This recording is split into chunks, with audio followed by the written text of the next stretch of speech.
Bienvenidos a la tercera parte de este análisis que estamos haciendo sobre el entorno económico mundial y cómo esto afecta a la economía de América Latina y específicamente del Ecuador. Vamos a hablar en este tercer video sobre el problema del gasto público y la inversión en el Ecuador. Aquí sí vamos a hablar específicamente de lo que pasa en nuestro país y por qué esto se convierte, desde mi punto de vista, en un problema más complicado que el que tuvimos en la crisis anterior del año 2009, ¿no es cierto?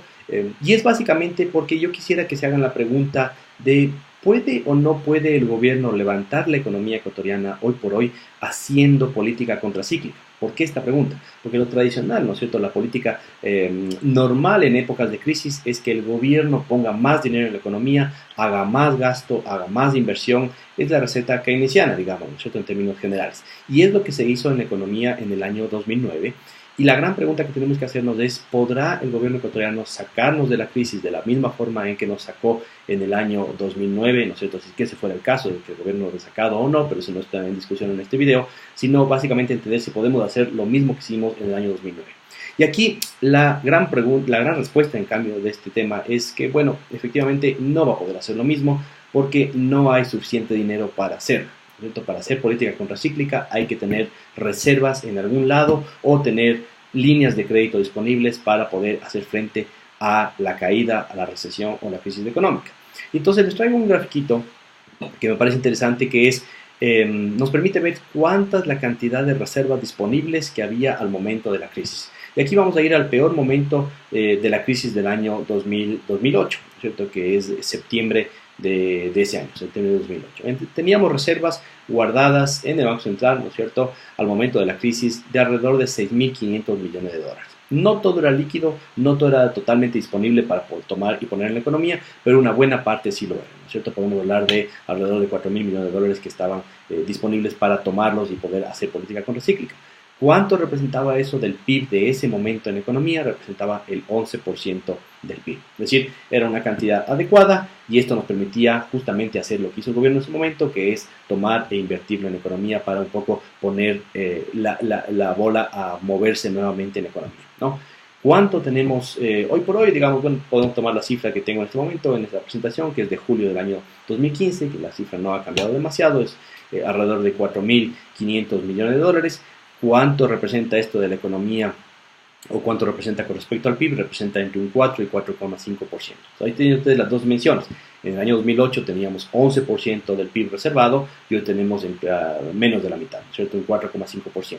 Y uno dice, bueno, ahí está el gran problema, porque si hubiéramos tenido algo de dinero, ¿no es cierto?, algo de dinero reservado para poder hacer frente a esta caída, a esta contracción de los precios de petróleo, a la caída de las exportaciones debido a la contracción mundial y a la apreciación del dólar en los mercados mundiales, hubiéramos podido patear la pelota hacia el próximo año y la crisis no hubiera sido tan fuerte como que se está presentando este año. Y aquí les quiero proponer un ejercicio teórico, ¿no es cierto?, un ejercicio de pizarrón en este caso, que es, ¿qué hubiera pasado si ahorrábamos? ¿Cierto? Básicamente, ¿cuánto dinero podríamos haber tenido en reservas si es que manteníamos el mismo nivel que teníamos en el año 2008? Y aquí simplemente haciendo, repito, un ejercicio teórico, si hubiéramos tenido un 11% del PIB, eso significaba alrededor de 11.000 millones de dólares en reservas adicionales que podemos utilizar. ¿De cuánto es el hueco petrolero este año? Va a ser alrededor de unos 4.000 millones de dólares. Significa que con lo que teníamos reservado podíamos hacer política contracíclica y podíamos solventar el problema de la caída del precio del petróleo e incluso nos podría haber quedado algo más de dinero. Alguna gente confunde esto con dejar de invertir, dejar de hacer escuelas, dejar de hacer carreteras, dejar de hacer... No. Esta plata es básicamente el excedente del petróleo que se podía haber ahorrado en un fondo adecuado para justamente momentos de contingencia. No lo hay y por lo tanto el problema de la economía ecuatoriana es que no hay cómo hacer política contracíclica y hay que ser creativos y comenzar a buscar nuevas formas de enfrentar la crisis, que no hay muchas porque la economía también está dolarizada y es una camisa de fuerza que en épocas de crisis justamente es complicada y no nos deja mucho campo de acción. ¿Cuánto era lo adecuado tener? Aquí les traigo un gráfico tomado de un estudio del BID, ¿no es cierto?, que se llama Informe Macroeconómico de América Latina y el Caribe para el año 2015, que fue presentado, si no estoy equivocado, en abril del 2015. ¿Cuánto es necesario tener de reservas? Fíjense, solamente este grafiquito tiene un montón de información, solo fíjense en la columna que está resaltada, la primera columna, que es el promedio de América Latina de reservas con respecto al PIB, ¿no? Entre el año 2012 y el año 2014, En promedio tenemos que las reservas de América Latina son del 16% y hay países que tienen, obviamente es un promedio, entonces hay países que tienen más, hay países que tienen menos, y dentro de los que tienen menos está el Ecuador, que hoy por hoy tendría reservas de alrededor del 4%, ¿no? Así que este es uno de los problemas, que tenemos mucho menos de reservas que otros países para enfrentar un posible shock. Y hay que tener en cuenta que además estamos dolarizados, sabíamos que teníamos que tener reservas para enfrentar una posible caída como la que ha ocurrido. Como no tenemos reservas, entonces obviamente la deuda va cambiando, y la composición de la deuda también es importante entenderla, porque nos genera otras presiones. Porque si es que no hay reservas, lo que hay que hacer es tratar de acudir a los mercados internacionales o a los mercados internos para adquirir nueva deuda y tratar de pasar el bache que tenemos hoy por hoy en la economía. Entonces ustedes pueden ver aquí el total de la deuda, ¿no es cierto? Que es el total de estas dos líneas azules y rojas que estamos viendo, y efectivamente la deuda total del Ecuador es menos grande ahora de lo que ha sido, por ejemplo, en el periodo entre el año 90 y el año 2000, por decir alguna cosa. Incluso bastante menor que lo que tuvimos en la gran crisis del Ecuador del año 99-2000, ¿no? Pero esto no es toda la historia. Hay que también ver la composición de esa deuda. Y entonces aquí les traigo dos gráficos importantes, que es primero la composición de la deuda externa, y ahí vemos efectivamente que la deuda externa en los últimos años, en el último periodo, ha caído y es la más baja que hemos tenido en la historia reciente del Ecuador, al menos de lo que estamos viendo aquí en el gráfico, pues, en los últimos 25 años, ¿no es cierto? Entonces ha caído la composición de la deuda externa, pero por el otro lado ha aumentado la deuda interna con respecto al PIB. Y hoy por hoy tenemos una deuda interna que es bastante alta con respecto a la tendencia de los últimos 25 años también. ¿Cuál es el problema de esto? Que no pagar la deuda externa suele ser más fácil, trae consecuencias, pero suele ser más fácil no pagar la deuda externa que no pagar la deuda interna. ¿Por qué? Porque la deuda interna es, en este caso, por ejemplo, el caso específico del Ecuador, tiene que ver mucho con la deuda del IES, ¿no es cierto?, de la seguridad social. Y si es que uno dice, bueno, al acreedor extranjero no te puedo pagar porque es deuda que yo no contraje, o es deuda que simplemente no me da el dinero para pagarte, pues no genera demasiado problema, y quizás a futuro suban la tasa de interés o cualquier cosa que pueda pasar en los mercados internacionales. Pero a nivel interno, si no pagas la deuda, por ejemplo con el IES, puedes tener un problema social bastante más grave, con lo cual hay que también entender esta relación, que también se vuelve bastante riesgosa en el caso del Ecuador. A esta deuda, que es alrededor del 31-32% actualmente en el Ecuador, hay que sumarle la deuda con China, ¿no? La deuda, que también es una deuda que se paga con un contingente petrolero, digamos, con barriles de petróleo. Según algunas estimaciones, esa deuda para el caso del Ecuador, y aquí les traigo, por ejemplo, un análisis realizado por Carmen Reinhart, que es profesora de Harvard, una de las expertas mundiales sobre el tema de finanzas públicas y demás, y según el estudio que ella está haciendo, la proporción que el Ecuador tiene de deuda con China, que no está registrada en las cuentas fiscales, es superior al 10%, alrededor del 11% del PIB. Así que ya estuviéramos, si es que sumamos este 30-31% que tenemos de deuda oficial, más de este 10-11% que sugiere Carmen Reinhart, estamos por encima del 40% de deuda, lo cual ya comienza a complicar en obtener nueva deuda. Es decir, el repago de esa deuda y acceder al mercado internacionales no es tan fácil, ¿no es cierto?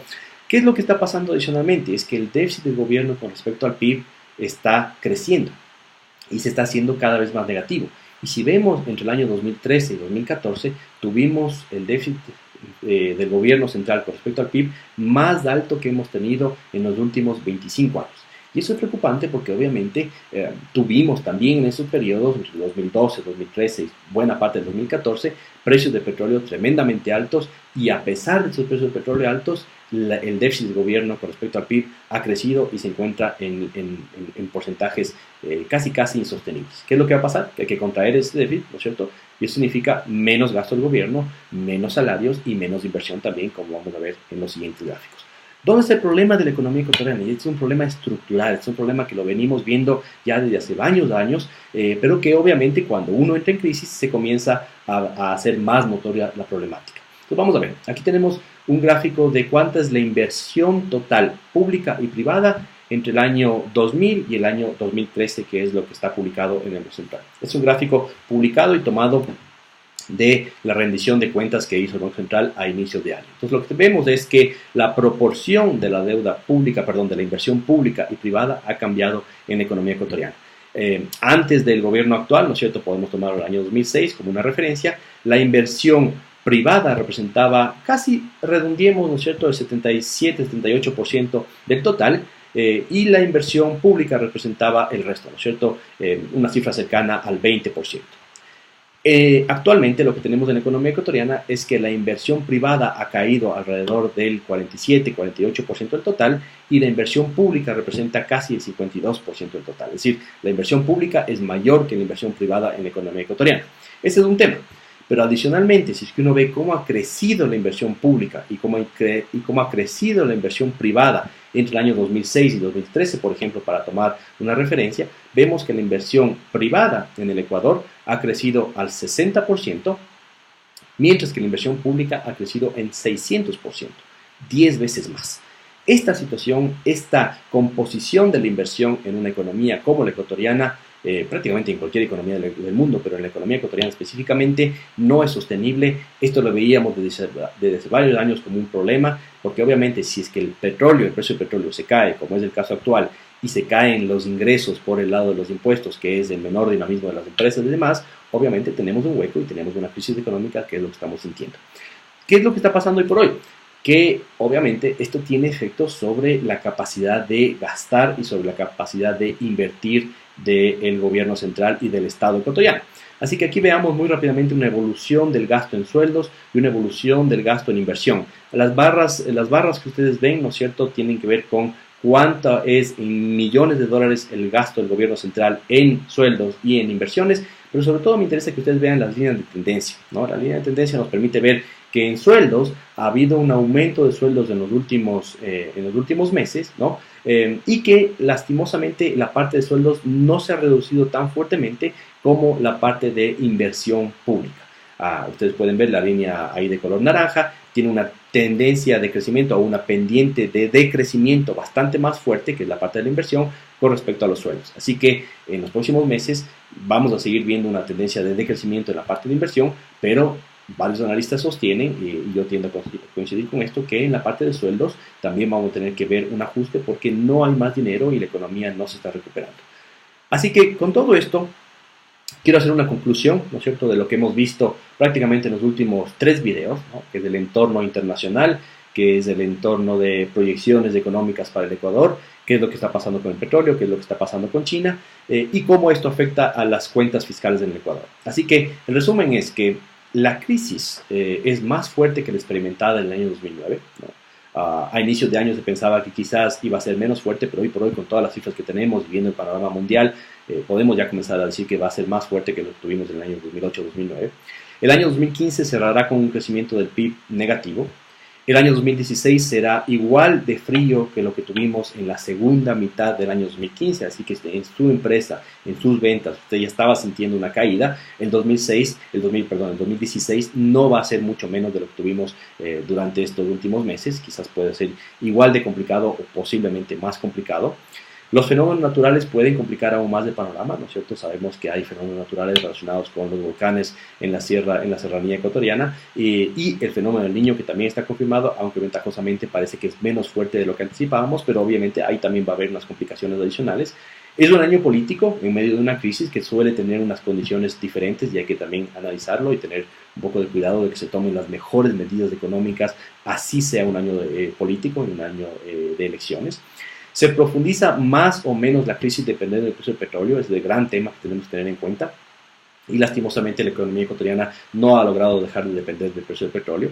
La economía se va a ajustar entonces a un nuevo equilibrio, que va a ser un nuevo equilibrio bastante más bajo, y aquí hay que entender que cuando fuimos creciendo, cuando estábamos, podemos llamarlo de esta forma, cuando estábamos en fiesta, todo va creciendo, todo es bonito, ¿no es cierto? Todo es color de rosa, y ahora tenemos que ajustarnos a una nueva realidad, y este no es solamente un ajuste que tiene que hacer el gobierno, es un ajuste que también van a tener que hacer las empresas que ya lo están haciendo, las familias, y obviamente la inversión también va a tener que ser menor.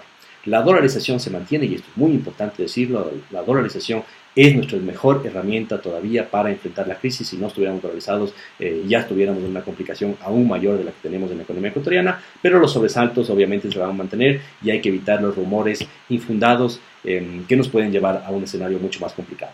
Y sí es muy importante que les repita en este tercer video, ¿no es cierto?, que es el final del análisis del entorno económico, estamos todavía lejos del escenario caótico de lo que vivimos en el año 99-2000. Algunas personas dicen que vamos hacia eso, no es así, todavía hay varias válvulas de escape que pueden tomarse en las empresas, desde el gobierno, en la economía, y varios salvatajes que se pueden dar, digamos, para evitar que lleguemos a ese escenario del año 99. Estamos lejos de eso, pero obviamente hay que cuidar que la economía vaya reenrumbándose al crecimiento económico con varias políticas de competitividad, políticas productivas, políticas fiscales, que son las que tiene que tomar el gobierno ecuatoriano, y obviamente vamos a vivir un nuevo equilibrio económico que va a ser complicado en el año 2015 y el año 2016. El próximo video lo que les ofrezco es hablar sobre estrategias empresariales para enfrentar este escenario económico que, como ustedes ven, es complicado.